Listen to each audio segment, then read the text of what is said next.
اچھا میں نے خود لندن فلیٹ کا جواب دیا. افغان حکومت سے مذاکرات جاری تھے کہ TTP والوں کو کیسے واپس بھیجنا ہے. وزیر اعلیٰ محمود خان نے بھی طالبان کی واپسی کا وقت پر بتا دیا تھا اور کہتے ہیں کہ کرکٹ میں انہوں نے کبھی ڈبل سینچری نہیں بنائی, لیکن لگتا ہے کہ مقدمات میں ان کی بن جائے گی. مقدمات میں ڈبل سینچری بنا لیں گے خان صاحب کو, یہ لگ رہا ہے. تو لیٹس سی کہ کیا ہوتا ہے. تو یہ صورتحال ہے اور تحریک انصاف کی چیئرمین عمران خان کی انکشافات سے بھرپور گفتگو جو اس کا حوالہ اشفاق نے یہاں پر دیا. مناظر آپ دیکھ رہے ہیں جی, کل یہ اسلام آباد پہنچے تھے اور ان کے مقدمات جو ہیں اس میں پیشی بھی تھی اور اس میں بیل بھی ہوئی, ایکسٹینشن بھی ہوئی اس میں.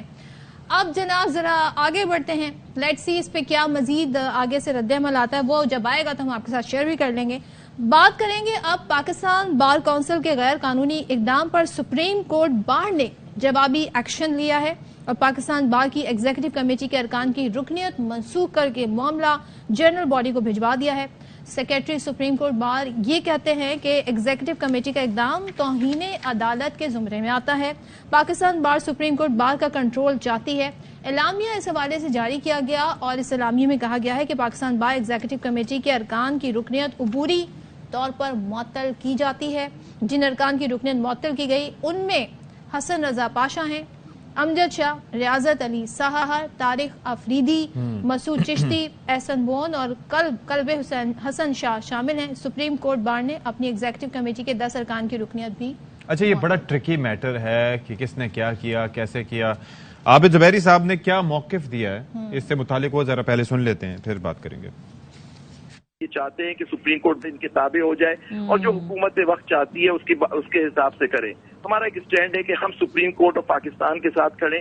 ہم نے ان باتوں کو جو ان کی انلیگیلٹی اور سپریم کورٹ بار ان کے تابع نہیں ہے پاکستان بار کی, انہوں نے ہمیں ہمارے سیکرٹری ان کو نوٹسز دیے, پہلے بھی انہوں نے انٹرفیئر کرنے کی کوشش کی. سندھ ہائی کورٹ میں ان کے آرڈر سسپینڈ ہوئے ہیں اور وہاں ہم کنٹمپٹ فائل کر رہے ہیں ان کے خلاف. اور یہ 10 ممبران ہیں جو ان کے ساتھ مل کے ساری کانسپریسیز کرا رہے ہیں, ان کی بھی ہم نے ممبرشپ کینسل کر دی ہے, ان کو ایگزیکٹو کمیٹی سے ہٹا دیا ہے. تو وہ بھی نہیں ہمارے کمیٹی کے ممبر رہے اور یہ میٹر ہم نے جنرل باڈی کو بھیج دیا ہے. یہ جنگ ہے, جہاد ہے اگینسٹ انلیگیلٹیز. ہم رول آف لا, کانسٹیٹیوشن اور سپریم کورٹ کے ساتھ کھڑے. تو Pakistan bar council, supreme court bar ایسوسی ایشن آمنے سامنے, تو یہ اس کے بعد صورتحال بنی ہے. اچھا اب انہوں نے وہ سپریم کورٹ بھی چلے گئے ہیں, ٹھیک ہے, آرٹیکل 184(3) کے تحت اور حامد خان صاحب کے توسط سے, اور انہوں نے اب یہ ہے کہ پٹیشن دائر کر دی ہے. تو اب لیٹس سی کے حوالے سے کیا ہوتا ہے, کیونکہ معاملہ قانونی ہے اور 2 باڈیز ہیں, بڑی ریسپیکٹیبل باڈیز ہیں فار اس.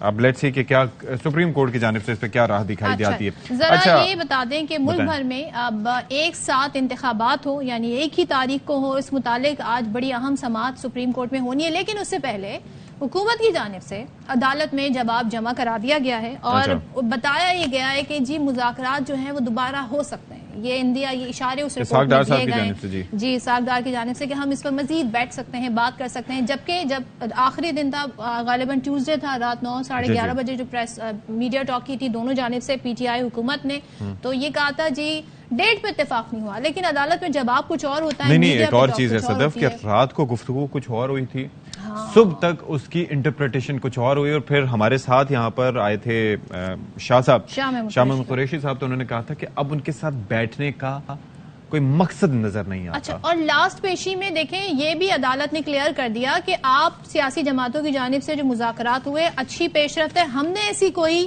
ہدایت نہیں دی تھی. اور یہ بھی عدالت نے واضح کر دیا کہ جو 14 مئی کے انتخابات کے حوالے سے فیصلہ ہے وہ برقرار ہے. تو اب اس پوائنٹ سے معاملات آج 11:30 بجے سماعت کے آگے بڑھیں گے. اللہ رحم فرمائے جی. پاکستان محاذ آرائی کا متحمل نہیں ہو سکتا. یہ شعیب شاہین صاحب ہمارے ساتھ موجود ہیں, ماہر قانون, اور ان سے ہماری بات ہوتی رہتی ہے اس سے متعلق. شعیب صاحب, یہ آج کا جو جواب ہے سپریم کورٹ میں, ول اٹ اسٹینڈ, کیا نظر آ رہا ہے اگر بادی نظر میں کہ یہ کیا چاہ رہی ہے حکومت؟ دیکھیں, پہلی بات تو یہ ہے کہ اب تو سپریم کورٹ آف پاکستان نے ایک صبر جتنا کر سکتے تھے وہ انہوں نے کیا, جوڈیشل ریسٹرینٹ کا مظاہرہ کیا. اب مسئلہ صرف اتنا ہے کہ اب کیا کر سکتی ہے سپریم کورٹ. ایک آپشن تو یہ ہے کہ سپریم کورٹ کہہ دے کہ جناب آج کے بعد ہم نے تو فیصلہ دے دیا تھا, ریاست اس کو ماننے کو تیار نہیں, پارلیمان ماننے کو تیار نہیں, وزارت خزانہ ماننے کو تیار نہیں, الیکشن کمیشن ڈیفائنس کر رہا ہے, وزارت دفاع اس کو ڈیفائنس کر رہا ہے, تو نیچرلی ہمارے پاس کوئی آپشن اب باقی نہیں رہا, ہم تو بھائی چپ کر کے گھر بیٹھ گئے ہیں. ایک آپشن. لیکن اس کا نقصان کیا ہونا ہے؟ ایک عام آدمی جس کا مقدمہ، جس کا معاملہ سپریم کورٹ میں آنا ہے، سپریم کورٹ واحد یا عدالتیں آپ کہہ دیں واحد فورم ہے یا انسٹیٹیوشن ہے جس کی طرف 22 کروڑ عوام دیکھتی ہے، کیونکہ ملٹری اسٹیبلشمنٹ ڈسکریڈٹ ہو گئی ہے، تمام پارلیمان ڈسکریڈٹ ہو گئی ہے، ایگزیکٹو اتھارٹیز کی ایکسیس آپ کے سامنے آ چکی ہے، اور ان کی زیادتیاں لوگوں کے سامنے جب آتی ہیں تو لوگ ایک واحد امید ہے، وہ ہے شعیب صاحب مجھے ایک چیز بتائیں کہ ایک جانب یہ سارا کچھ چل رہا ہے نا، دوسرا جو ہماری جو لیگل فریٹرنیٹی ہے، ابھی کل یہ جو سپریم کورٹ بار اور یہ جو پاکستان بار کونسل کا معاملہ ہوا، یہ کوئی اچھا پیغام تو نہیں جا رہا؟ جی بالکل آپ کی بات 100% درست ہے. دیکھیں اس وقت پی ڈی ایم جو ہے ایک مافیا کی طرح کام کر رہی ہے. سب سے پہلے انہوں نے سپریم کورٹ کے اوپر اٹیک کیا، بلیک میل کیا، ان کو ڈیفائنس کیا، ان کو پریشرائزنگ ٹیکٹکس استعمال کیے. پھر جو سپریم کورٹ بار ایسوسیشن جو عدلیہ کے ساتھ کھڑی ہے، جو رول آف لا اور supremacy of constitution and independent judiciary کے ساتھ کھڑی ہوئی ہے، ان کو اب سزا دینے کے لیے ان کے پاس کوئی آپشن نہیں رہا تھا. بڑے قابل افسوس بات ہے کہ پاکستان بار کونسل ایک بڑا آرگنائزڈ اور جس کو میں کہوں کہ ایک ذمہ دار ادارہ ہے، ان کو اس طرح وکلاء کو تقسیم نہیں کرنا چاہیے تھا. یہ جان بوجھ کے وکلاء کو تقسیم کرنے کی ایک سازش ہے جو کہ پی ڈی ایم کا بیانیہ ہے، اس کی ایک کائنڈ آف ایکسٹینشن ہے جس طرح کل یہ آرڈر پاس ہوئے ہیں. دیکھیں سپریم کورٹ بار ایسوسیشن ایک انڈیپینڈنٹ انسٹیٹیوشن ہے جو کہ اپنے رولز کے مطابق اپنے ڈے ٹو ڈے افیئرز چلاتی ہے، اور پاکستان کی سب سے بڑی بار ایسوسیشن ہے. پورے پاکستان میں ان کے آفیسز ہیں، لیکن چونکہ ان کا پریزیڈنٹ عابد زبیری صاحب اور ان کی جو کیبنٹ کے لوگ ہیں، سیکرٹری ہیں، ایڈیشنل سیکرٹری ہیں، وہ سارے اس کے ساتھ کھڑے ہوئے ہیں، اور انہوں نے چونکہ ایک سٹینس لیا ہے rule of law and supremacy of constitution and independence of judiciary کے ساتھ کھڑے ہیں. تو میرا خیال ہے کہ چونکہ اس وقت جو سٹنگ ممبر پاکستان بار کونسل ہیں اعظم نذیر تارڑ صاحب، وہ اس گروپ کے لیڈر ہیں، اور اس وقت وہ ممبر بھی ہیں، حالانکہ وہ رہ نہیں سکتے قانونی اور آئینی طور پر، لیکن اس کے ساتھ ساتھ ممبر پاکستان بار کونسل ہوتے ہوئے وہ لا منسٹر بھی ہیں. تو نیچرلی انہوں نے اپنا انفلوئنس یوز کرنا تھا اس مقصد کے لیے تاکہ ایک جو واحد آواز ہے وکلاء کی، جو آئین اور قانون کی بالادستی کے لیے کام کرتے ہیں، جن کا ماضی اور حال یہ اس بات کا گواہ ہے کہ جنہوں نے اپنی قربانیاں دیں، اپنے معاشی قتل کرائے. تھوڑا سا شعیب شاہین صاحب آج کی ذرا سماعت کے حوالے سے بتا دیں، جو کیس ہے الیکشن کمیشن نے کہا ہوا ہے کہ جی 14 مئی کو نہیں ہو سکتے، ذرا تاریخ میں نظر ثانی کریں. حکومت نے اب یہ جواب جمع کرا دیا ہے کہ ہم ایک بار پھر بیٹھ سکتے ہیں، بات کر سکتے ہیں. تو لوگ تو یہ سوچ رہے تھے آج جمعے کا دن بھی ہے، کوئی فیصلہ آ سکتا ہے حتمی طور پہ. تو آپ کو کیا دکھ رہا ہے؟ میں سمجھتا ہوں کہ اب صبر کا، میں نے جیسے پہلے کہا کہ پیمانہ لبریز ہو گیا ہے. اب سپریم کورٹ کے پاس دیکھیں صرف ان کی عزت اور وقار اور تقویر کا کوشچن نہیں ہے، اس میں جسٹس عمر بدیال، جسٹس منیب، جسٹس اعجاز الحسن اپنی ذات کو سائڈ پہ رکھ کے اس وقت ادارے کی توقیر کا سوال ہے. اور ادارے کی توقیر کس لیے ضروری ہے؟ کیونکہ 22 کروڑ عوام اپنے حقوق کا محافظ سمجھتی ہے سپریم کورٹ آف پاکستان کو. آج اگر سپریم کورٹ آف پاکستان اپنی عزت و توقیر اور اپنے آرڈرز کو ایگزیکیوٹ نہیں کرا سکتی تو پھر کوشچن یہ آئے گا کہ پبلک ایٹ لارج کا جو ٹرسٹ ہے سپریم کورٹ کے اوپر وہ شیک ہوگا. وہ یہ کہیں گے کہ پھر ہمارے حقوق کا محافظ کدھر ہے. تو میں سمجھتا ہوں کہ آج یہ ٹائم ہے سپریم کورٹ آف پاکستان کو کانٹیمپٹ پروسیڈنگ شروع کر دینی چاہیے. whosoever is involved، جس نے سپریم کورٹ کو اسکینڈلائز کیا، جس نے سپریم کورٹ کے آرڈر کی ڈیفائنس کی ہے، جس نے سپریم کورٹ کے خلاف پریشرائزنگ اور بلیک میلنگ گفتگو کی ہے، جس نے اس میں پارٹیسپیٹ کیا ہے، خواہ وہ پارلیمان ہو خواہ وہ پارلیمان کے باہر ہو، ان کے خلاف ایکشن ہونا چاہیے. اور میں امید رکھتا ہوں کہ سپریم کورٹ اب ایک ہی آپشن ان کے پاس بچا ہے، وہ کہ ان کے خلاف کانٹیمپٹ پروسیڈنگ شروع ہو جائیں اور ان کو منطقی انجام پہ پہنچایا جائے. ٹھیک ہے جی، thank you so much for being with us. صدر اسلام آباد بار شعیب شاہین صاحب ہمارے ساتھ موجود تھے اور وہ کہتے ہیں کہ توہین عدالت کی کارروائی ہونی چاہیے. لیٹس سی کیا ہوتا ہے. اور بہت ساری باتیں ہیں اور ہم تو جی عوام کے حوالے سے بات کرتے ہیں کہ عوام اس مہنگائی کی چکی میں پس رہے ہیں اور آئے روز بری خبر آتی ہے اس حوالے سے. میں تھوڑا سا مختلف سے بیان دوں گا. کیا بیان دیں گے؟ مہنگائی کی چکی میں پسنا از سم تھنگ ایلس. وہ ون ٹائم ہو گیا, ٹھیک ہے. یہ ہے گنے کی مشین, اور گنے کی مشین میں بھی پہلی دفعہ نہیں جا رہے. ایک دفعہ گنا آپ نے ڈالا, دوسری سائڈ سے نکلا, پھر اس کے بعد جو بھوسا بن جاتا ہے اس کو بھی وہ گنے والا دوبارہ سے اس میں سے ڈالتا ہے. اس میں سے تو کچھ نکلنا ہی نہیں ہے نا. ایگزیکٹلی. پیسے تو نکل رہے ہیں عوام کی جیب سے. کہاں نکل رہے ہیں؟ عوام پہ ٹیکس لگا دیتے ہیں. بیچارے جو 2 روٹی کھاتے تھے وہ 1 سے آدھی روٹی پہ آ گئے. آپ خریداری کرنے جائیں, جو بل آتا ہے تو اس میں تو اتنا سارا GST لگا ہوا ہوتا ہے, تو وہ عوام پے کر رہے ہوتے ہیں. اتنی قیمت سوچ کے وہ لے رہے ہوتے ہیں, جی پروڈکٹ اتنے کا ہے. دکاندار آپ کہتے ہیں سر میڈم یہ ہمارے پاس تھوڑی آنا ہے, تو حکومت کے پاس جانا ہے. تو بیسکلی کریں کیا, خزانہ کے جو معاملات ہیں وہ اس ملک کے عوام چلا رہے ہیں. تو آپ کہہ رہے تھے کہ گنے کی مشین ہے. جی چکی اب ہم کہنا چھوڑ دیں. میں وہی عرض کر رہا ہوں نا کہ یہ سمجھیں کہ ایک ایسی صورتحال ہے کہ جس کے اندر لوگ پریشانی سے بہت پریشانی کا شکار ہیں. ہر گزرتے دن کے ساتھ صورتحال جو ہے وہ بد سے بدتر ہوتی جا رہی ہے. تو چمن میں جی اشیاء قرنوش کی جو قیمتیں ہیں وہ آسمان سے باتیں کر رہی ہیں. وہاں پہ کیا ریٹس ہیں, خاص طور پہ جو بنیادی اجزاء ہیں کھانے بنانے کے, اس پر اختر گلفام نے ایک رپورٹ تیار کی ہے, وہ دیکھ لیتے ہیں. دیکھیں جی, سرحدی ضلع چمن میں جو ہے وہ مہنگائی کا ایک طوفان عید الفطر کے بعد جو ہے وہ آیا ہے. ہر طرف جو ہے اشیاء خوردنوش کی جو قیمتیں ہیں وہ آسمان سے باتیں کرنے لگی ہے. سبزیاں اور دیگر جو میوہ جات ہے تو سب کی جو چیزیں ہیں اشیاء خوردنوش کی وہ بہت جو ہے وہ زیادہ ہو گئی ہے. چھوٹا گوشت جو ہے وہ 1600 روپے فی کلو, جبکہ جو بڑا گوشت ہے ہڈی والا 800 روپے میں فروخت ہونے لگا ہے. کچھ شہری میرے ساتھ موجود ہیں, ان سے جانتے ہیں کہ وہ اس حوالے سے کیا کہنا چاہتے ہیں. جو رمضان کا مہینہ تھا اس پہ چینی 110 روپے کلو تھا, ایک دم جب عید گزر گیا ابھی 150 روپے کلو ہے. عید سے پہلے جو چیز 110 کی تھی آج 160 سے تجاوز کر گئی ہے.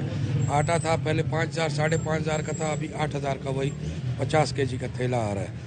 اس میں عوام کی مشکلات اور غریب بندے کی بہت مشکلات آ رہی ہیں. ان کا یہ کہنا تھا کہ سفید پوش کے افراد کو جو ہے عالیہ مہنگائی نے جو ہے وہ ہلا کر رکھ دیا ہے.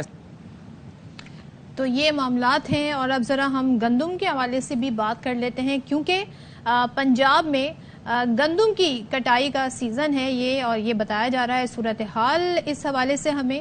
اور تمام تر معاملات ہم دیکھ رہے ہیں کہ پنجاب گندم کی کل جو ملکی پیداوار ہے اس کا 75% پیدا کرتا ہے, اور حکومت فی من گندم کی قیمت جو ہے 3,900 روپے مقرر کی ہے. اور خاص طور پہ ہم دیکھ رہے ہیں جو کاشتکار ہے وہ گندم کی کاشت کے اخراجات میں اضافے کا دکھڑا بیان کرتے نظر آ رہے ہیں, اور یہ شکایات لوگوں کی سامنے آ رہی ہیں. تو اس پر بابر اعجاز نے ایک رپورٹ تیار کی, آپ کو وہ دکھاتے ہیں.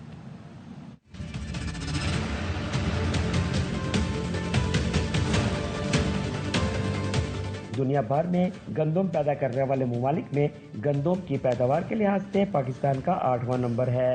تاہم کاشتکار کو گندم کی فی ایکڑ پیداوار میں اضافہ کے لیے جدید ٹیکنالوجی سے استفادہ کرنے کی ضرورت ہے. اس بارے میں کاشتکاروں کا کہنا ہے کہ حکومت کو کاشتکاری میں استعمال ہونے والی مشینری کو سستا کرنے کے اقدامات کرنے چاہیے تاکہ گندم کی فی ایکڑ پیداوار میں اضافہ ہو سکے. ساری اسی کاسٹ ہاتھ نال کری دی ہے, مشینری بہت زیادہ مہنگی ہے. حکومت کا ریکویسٹ ہے کہ ساری مدد کرے تو ساری جڑی نا پیداوار زیادہ ہو سکے. پنجاب میں 19 ملین گندم پیدا ہوتی ہے جو کل ملکی گندم کی پیداوار کا 75% ہے. امسال حکومت نے 3900 روپے فی من گندم کی قیمت مقرر کی ہے.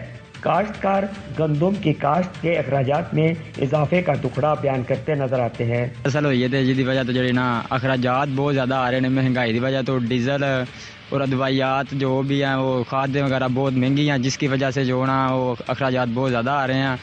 ضرورت اس امر کی ہے کہ کسان کو بجلی, پانی, کھاد اور زرعی ادویات بروقت اور ارزاں نرخوں پر فراہم کی جائیں تاکہ ملکی خوشحالی میں کردار ادا کرنے والا کسان بھی آسودہ زندگی گزار سکے. کیمرامین ٹیم کے ساتھ بابر اعجاز, ARV نیوز, حافظ آباد. جی اندازہ کر لیں کیا صورتحال آگے کیا ہوگی, آگے کیا صورتحال بنے گی اور آگے لوگ کس طریقے سے مینج کریں گے. ابھی سے یہ حال ہے, اور ایک جانب بمپر کراپ ہونے کا بات کی جاتی ہے, دوسری جانب کراچی کی مثال لے لیں, وہ جو مل آنرز ہیں وہ کتنی پریشانی کے شکار ہیں. کہ گندم دستیاب تو نہیں. یہ صورتحال ہے جناب، اور ملک بھر میں ہم یہ دیکھ رہے ہیں کہ لوگ، جیسے کہ اشفاق نے بھی کہا کہ مہنگائی کی چکی میں نہیں بلکہ ہم گنے کی مشین میں پس رہے ہیں اور کوئی پرسان حال نہیں ہے. جی تو یہ پنجاب فوڈ اتھارٹی کے حوالے سے ہمارے پاس خبر ہے. بھائی پنجاب فوڈ اتھارٹی ایک ایسا ادارہ ہے جو کہ کافی زیادہ ایکٹیو ہے، اور پنجاب فوڈ اتھارٹی کی جانب سے خاصے اقدامات بھی کیے جاتے ہیں. اور اس دفعہ صورتحال کیا ہے وہ بھی ذرا بتائے دیتے ہیں کہ پلاسٹک جو ہے وہ دنیا میں سب سے زیادہ استعمال ہونے والا مٹیریل، اور آپ کو پتہ ہے کہ ریسائکلیبل بھی ہے، لیکن انسانی بقا کے لیے ایک خطرہ بن چکا ہے. جو کھانا گرم کیا جاتا ہے ان برتنوں میں پلاسٹک، وہ تو چھوڑ دیں، ایک جو پلاسٹک کی کوئی بھی چیز ہے، کوئی بوتل ہو، کوئی بھی چیز ہے، وہ کروڑہا سال تک یہاں پر زمین پر باقی رہے گی، اور وہ مطلب اس کا کچھ بھی نہیں ہونے والا. طبی ماہرین یہ کہتے ہیں کہ کھانے کو پلاسٹک مٹیریل میں مائکرو ویو کرنا، گرم کرنا، یہ کینسر کی بڑی وجہ ہے. اچھا، پنجاب فوڈ اتھارٹی نے اس موقع پر کیا کیا ہے؟ انہوں نے یہ کیا ہے کہ فوڈ پیکنگ آئٹمز کے لیے پلاسٹک کے ریسائکل مٹیریل آرپیٹ کے استعمال کو یقینی بنانے کے لیے اقدامات کیے ہیں. اچھا، یہ پلاسٹک سے جڑا ایک انسان دوست مٹیریل ہے جو کہ پلاسٹک کا ایسا نعم البدل ہے جو انسان دوست اور ماحول دوست ہے، اور امریکہ، کینیڈا سمیت ترقی یافتہ ممالک میں استعمال بھی ہوتا ہے. اور یہ مختلف اقدامات بھی کیے ہیں اور پھر لیبارٹری سے چیکنگ وغیرہ بھی کر رہے ہیں. تو ہمارے ساتھ اس وقت موجود ہیں director general Punjab food authority Raja Jahangir Anwar صاحب. بہت شکریہ جی راجہ صاحب، آپ نے ہمارے لیے وقت نکالا. یہ ذرا فرمائیے گا کہ یہ انیشیٹو سے لیا کیا اور یہ ہے کیا چیز؟ ہم جب سنتے ہیں کہ پلاسٹک سے جڑا ایک مٹیریل ہے تو پھر یہ پلاسٹک کیسے نہیں ہے اور یہ کیسے خطرناک نہیں ہے؟ یار بھائی کہا کہ بہت ہی امپورٹنٹ ٹاپک اور بڑا ہی ٹائملی آپ نے اس کو ٹیک اپ کیا. پنجاب فوڈ اتھارٹی لیکن اس کو تھوڑا سا کوشش کرتے ہیں تاکہ آپ کے ناظرین آسان فہم انداز سے سمجھ بھی سکیں کہ آرپیٹ ہے کیا. اس کا ویسے تو کیمیکل نیم ہے ریسائکلڈ پولیتھیلین ٹیریفٹھلیٹ آرپیٹ، لیکن اگر ہم آسان ورڈز میں یوز کریں، آپ نے پرنٹوں میں بھی یہ فرمایا، اس وقت پر منٹ 1.2 ملین یعنی 12 لاکھ پانی کی بوتلیں استعمال ہو رہی ہیں گلوبلی. ہماری جو پلاسٹک کی یوزیج ہے گلوبلی وہ فینومینل بہت زیادہ بڑھ چکی ہے. 1950 سے لے کے اب تک 9.1 billion metric ton plastic produce ہوا ہے، اور آپ کے جتنا پلاسٹک پروڈیوس ہوتا ہے اتنا ہی پھر وہ ویسٹ بھی ہوتا ہے. اور ایک بڑی خطرناک جو فگر ہمارے سامنے آ رہی ہے وہ یہ ہے کہ یہ پلاسٹک کا بہت بڑا حصہ اوشنز میں، ریورز میں چلا جاتا ہے جو ویسٹ پلاسٹک ہے. اور پاکستان میں جو سب سے بڑا ریور ریسپینٹ ہے پلاسٹک کا وہ ریور سندھ ہے، انڈس ریور جس کو کہتے ہیں. اب اس کے اندر خطرناک ہے، ذرا اس کے بارے میں بتائیں کہ یہ کیسے مددگار ثابت ہوگا، اور از اٹ ایکسپینسو، اور کس طرح اس کی یوٹیلائزیشن کی جا سکتی ہے؟ اس میں عرض کروں کہ پلاسٹک دو قسم کا ہے. ایک پلاسٹک تو جو آپ نارمل لائف میں، گھروں میں، فرنیچر میں ہر جگہ دیکھتے ہیں. دوسرا ہے فوڈ گریڈ مٹیریل. یہ وہ پلاسٹک ہوتا ہے جو صرف فوڈ کے ریلیٹڈ پروڈکٹس میں استعمال ہوتا ہے، آئس کریم میں، گھی، آئلس میں، اور خاص طور پہ یہ پلاسٹک کی بوٹل جو واٹر کی اور کولڈ ڈرنکس کی ہیں، اس کو جب ہم نارمل پلاسٹک جو ہے اس کو ریسائکل کر کے ہم فوڈ گریڈ میں استعمال نہیں کر سکتے. لیکن آرپیٹ کے تھرو یہ جو فوڈ گریڈ مٹیریل کو ہم ریسائکل کریں گے، کیونکہ اس کے اندر سملر جو ورجن پلاسٹک ہوتا ہے اسی کی خصوصیات یا کیمیکل پراپرٹیز رہ جاتی ہیں. اس سے ہمارا فائدہ یہ ہوگا کہ جو ہمارا پلاسٹک کی امپورٹ ہے یا پلاسٹک کی یوزیج سسٹم میں دوبارہ آ جاتی ہے. ابھی بڑی اچھی بات کی آپ نے کہ وہ پلاسٹک ملین ایئرز تک رہتا ہے، وہ ایگزسٹ کرتا ہے، وہ ختم نہیں ہوتا، ڈیکمپوز نہیں ہوتا. جیسے کہ ابھی آپ سنتے بھی رہتے ہوں گے کہ ملک کے مختلف حصوں میں پلاسٹک بیگ بین کر دیے جاتے ہیں، اسی لیے کہ پلاسٹک کی بیگ جو ہیں وہ سسٹم میں پھر ایک دفعہ آ گیا تو نکل نہیں سکتے. آرپیٹس کے ذریعے ہم کوشش کر رہے ہیں کہ پلاسٹک کی ریسائکلنگ کی جائے، لیکن فوڈ گریڈ مٹیریل پلاسٹک کی. اور جو دوسرا پلاسٹک ہوتا ہے جو انڈسٹریل ہے یا ڈومیسٹک یوز ہوتا ہے، وہ پلاسٹک کو ہم بوٹل بنانے میں یوز نہیں کر سکتے. اسی لیے پنجاب فوڈ اتھارٹی 2 حصوں پہ کام کر رہی ہے. ایک ہم اپنی ملٹی نیشنل کمپنیز کو الاؤ کر رہے ہیں، فیسیلیٹیٹ کر رہے ہیں، لائسنس دے رہے ہیں کہ وہ بھی فوڈ گریڈ مٹیریل پلاسٹک کو جب ریسائکل کریں تو ایک سسٹم کے اندر رہ کے کریں گے. اور اس کے لیے بڑی اہم بات یہ ہوگی کہ ہم ٹیسٹ کر سکیں کہ کیا کہیں نان فوڈ مٹیریل آرٹیکلس تو نہیں اس کو ریسائکل کیا کر کے پلاسٹک بوٹل میں شفٹ کیا جا رہا.